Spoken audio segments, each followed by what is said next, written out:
కాశీపట్టణంలో వారాహి దేవత ఇప్పుడు కూడా చీకటి పడగానే కాశీపట్టణం అంతా తిరుగుతుంది.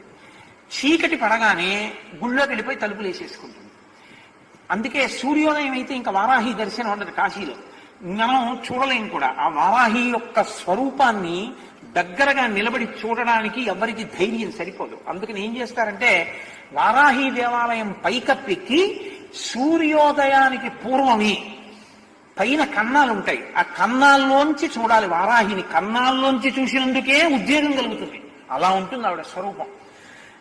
లలితా సహస్రంలో చెప్తారే గండనాయకి, ఆవిడ సర్వసైన్యాధ్యక్షురాలు లలితాదేవికి. ఆ వారాహి ఇప్పటికీ కాశీలో తిరుగుతుంది. రాత్రి వేళ లోపలికి వెళ్ళిపోతుంది, తెల్లవారుతుండగా లోపలికి వెళుతుంది. లోపలికి వెళుతుండగానే చీకట్లోనే అర్చకులు అర్చన చేసేసి తలుపులేసి వెళ్ళిపోతారు.